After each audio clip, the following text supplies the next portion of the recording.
Salut à tous, c'est Milas de la chaîne Amaytech, j'espère que vous avez la forme. Dans cette vidéo, je vais te montrer comment débloquer ton smartphone sous Android sans ton mot de passe. Mais avant ça, n'hésite pas à liker la vidéo, la partager avec vos amis, de vous abonner à la chaîne si ce n'est pas le cas et activer la cloche pour être notifié de chaque nouvelle vidéo. Et sur ce, on passe directement à la suite. Si tu possèdes un smartphone sous Android, tu as changé le mot de passe ou bien tu as oublié ton mot de passe, ton code verrouillage, identification faciale, etc. Dans cette vidéo, on va utiliser un outil professionnel qui va te permettre de déverrouiller n'importe quel smartphone sous Android et n'importe quel type de verrouillage, que ce soit le code à 4 chiffres, à 6 chiffres, le verrouillage, identification faciale, l'empreinte digitale et même le Google FRP. Et on va utiliser le logiciel de chez Tenorshare 4 UK pour Android. C'est un logiciel hyper simple, intuitif, très puissant, ce qui te permet de déverrouiller ton smartphone en quelques clics. Dans cette première partie, je vais te montrer comment déverrouiller ton smartphone sous Android si tu as oublié ton mot de passe, que ce soit à 4 chiffres, à 6 chiffres, l'identification faciale et même l'empreinte digitale. Et on va utiliser la première option du logiciel de 4 UK pour Android, c'est la fonction déverrouillage de ton smartphone. Je vous mets le lien directement du téléchargement dans la description. N'hésitez pas à checker le lien, télécharger et le tester.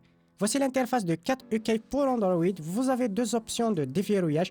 La première option, c'est supprimer l'écran de déverrouillage qui comprend l'écran, le schéma, le code PIN, l'empreinte digitale, etc.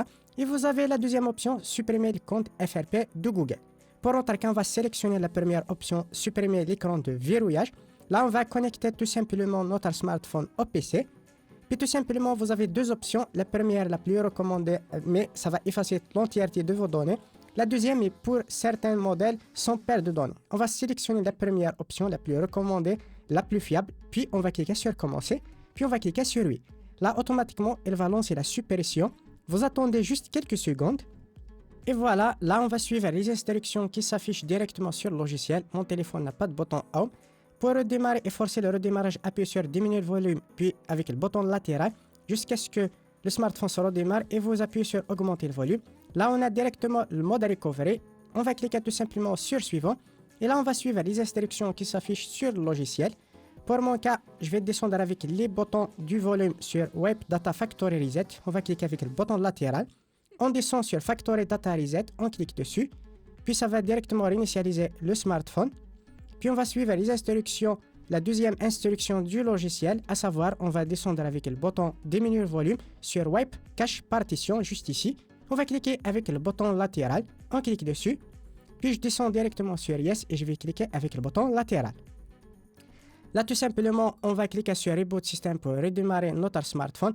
Et là, ça va réinitialiser le smartphone. On va cliquer sur Suivant et là, l'écran de verrouillage a été supprimé. On attend le redémarrage du smartphone, ça peut prendre la première fois quelques minutes. Puis on va configurer notre smartphone comme tu peux le voir directement sur mon smartphone. Et là, comme tu peux le voir sans savoir votre code d'accès, comme tu peux le voir, je peux directement continuer et là mettre un nouveau code. Comme tu peux le voir sur mon smartphone, là je peux faire un code d'accès, le code PIN, mais je vais cliquer sur ignorer sans mot de passe.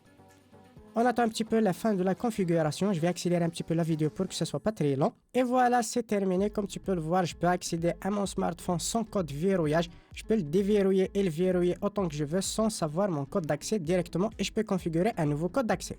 La deuxième partie, par exemple, si tu viens de réinitialiser ton smartphone, au moment de la configuration de ton smartphone, il te demande ton mot de passe de ton compte Google. Bien sûr, c'est un type de sécurité lié à Google. Si tu as oublié ton mot de passe et que tu ne peux plus accéder à ton smartphone, on va utiliser la deuxième option de 4UK pour Android, c'est le déverrouillage du compte Google FRP. Ça te permet d'éviter la sécurité de Google FRP directement sur ton smartphone en quelques clics. Et je te montre directement et assez rapidement les étapes. Mais si tu veux en savoir plus, il y a des vidéos tutoriels complètes sur le sujet comment déverrouiller ton compte Google FRP. Je te laisse directement le lien dans la description ou bien directement de voir dans la chaîne YouTube.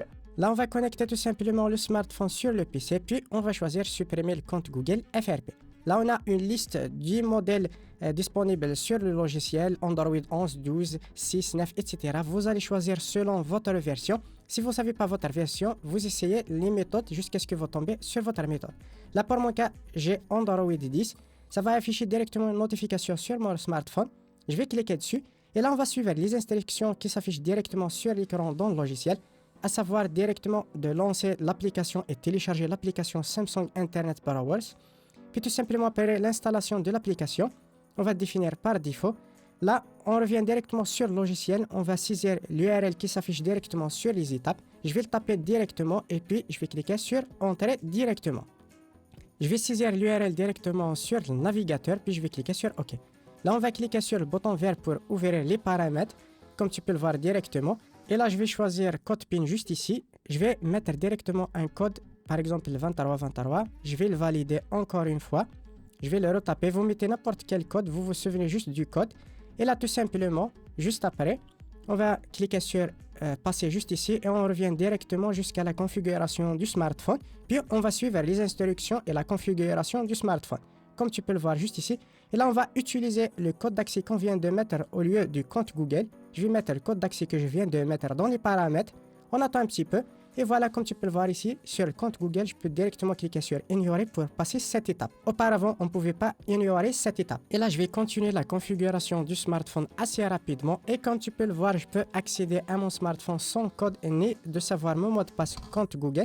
Comme tu peux le voir, je peux aller directement dans les paramètres sur mon smartphone, aller directement sur les paramètres Google. Et là, il n'y a aucun compte qui est relié à mon smartphone et je peux créer un ou bien connecter directement mon ancien compte. Voilà, on arrive au terme de cette vidéo, j'espère qu'elle vous aura plu. N'hésitez pas à me le faire part dans les commentaires, lâchez un gros pouce bleu pour soutenir la chaîne. Sur ce, à la prochaine vidéo.